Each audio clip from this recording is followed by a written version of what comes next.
Hi అండి, welcome to great Indian spies. ఎలా ఉన్నారు? అందరూ బాగున్నారా? నేను కూడా చాలా బాగున్నానండి. ఇవాళ రెసిపీ ఏంటంటే టమాటాలతో ఇంకా చింతపండు కలిపి రసం పెడుతున్నానండి. మిరియాల ఘాటుతో చాలా బాగుంటుంది ఈ రసం. అయితే మీరు కూడా తప్పకుండా ఈ రెసిపీ ట్రై చేయాల్సిందేనండి, అంత బాగుంటుంది.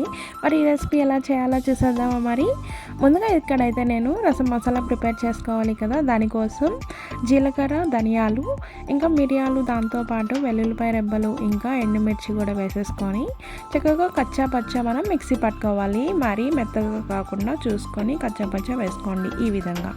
సో తర్వాత పక్కన పెట్టేసుకొని ఒక గిన్నె తీసుకొని, గిన్నెలో ఇక్కడ నేను 5 టమాటాలు తీసుకుంటున్నాను, మీడియం సైజ్వి. ఈ విధంగా ఘాట్లు పెట్టుకోవాలి. లేదంటే మీరు కట్ చేసుకొని వేసుకున్నా కూడా ఓకే. సో వాటికి సరిపడా మనం వాటరు జస్ట్ అవి ఉడికించుకోవడానికి మాత్రం వాటర్ వేసుకుంటే సరిపోతుంది. ఇక్కడ నేను ముందుగానే 2 టేబుల్ స్పూన్స్ వరకు సాల్ట్ వేసేసుకుంటున్నాను. అలాగే ఇక్కడ నేను చిన్న నిమ్మకాయ సైజ్ అంతా చింతపండు మాత్రం వేసుకుంటున్నానండి. సో మీరు టమాటోలు తగ్గట్టుగానే చింతపండును కూడా వేసుకోండి. సో ఇవి రెండు చక్కగా మనం ఉడికించుకోవాలి.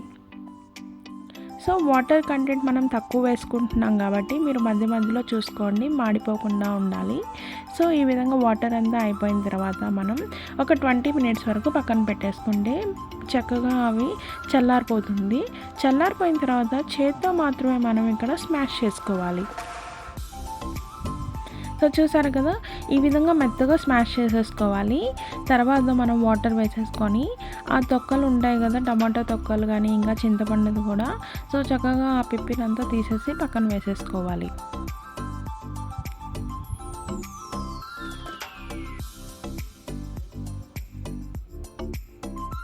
సో చూసారు కదా, ఈ విధంగా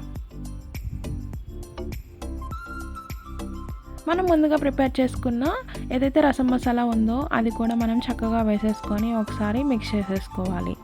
అలాగే ఇక్కడ నేను కొత్తిమీర, పుదీనా 2 తీసుకొని వాటిని ముక్కలుగా కట్ చేసుకొని చేత్తోనే ఒకసారి మనం ఈ విధంగా నలుపుకోవాలి. ఎందుకంటే అలా వేసేసి వదిలేసామంటే దాంట్లోనే ఉన్నంత రసం మనకి దిగదు. అందుకని చేత్తోనే ఒకసారి నలిపేసుకున్నామంటే ఆ రసం కూడా మనం టమాటా రసంలో కలిసిపోతుంది, టేస్ట్ కూడా చాలా బాగుంటుంది.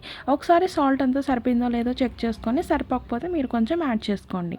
ఇక్కడ నేను కొంచెం కడాయి పెట్టుకొని కొంచెం ఆయిల్ వేసుకొని కొంచెం వేడెక్కిన తర్వాత వెల్లుల్లిపాయ రెబ్బలు కచ్చా పచ్చా దంచుకున్నవి వేసుకోవాలి. అలాగే ఇక్కడ నేను ఆవాలు, జీలకర్ర కూడా వేసుకుంటున్నాను. ఇంకా ఎండుమిర్చి కూడా ఈ విధంగా తుణుకలుగా వేసుకోవాలి. ఇక్కడ 2 రెమ్మల కరివేపాకు కూడా వేసేసుకొని కొంచెం ఒక 1 మినిట్ వరకు ఫ్రై చేసేసుకొని మనం రసంలో వేసేసుకొని ఈ విధంగా మూత పెట్టుకొని సిమ్లో పెట్టుకోవాలండి. ఫ్లేమ్ని మీడియంలో కూడా పెట్టకండి, సిమ్లో పెట్టుకొని చక్కగా మనం ఉడికించుకోవాలి. ఎప్పుడైనా కానీ రసం పెట్టేటప్పుడు గుర్తుపెట్టుకోవాల్సింది అవి బాయిల్ అవ్వకూడదు. ఎగ్జాక్ట్గా వీడియోలో కనిపించినట్టుగా చిన్న చిన్న బబుల్స్లా పైకి లేయర్లా కనిపించింది అండి.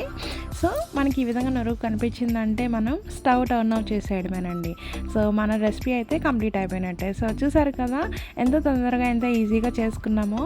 సో మీకు నచ్చిందా? మరి మీకు నచ్చినట్లయితే కంపల్సరీ ఈ రెసిపీని అయితే ట్రై చేయండి.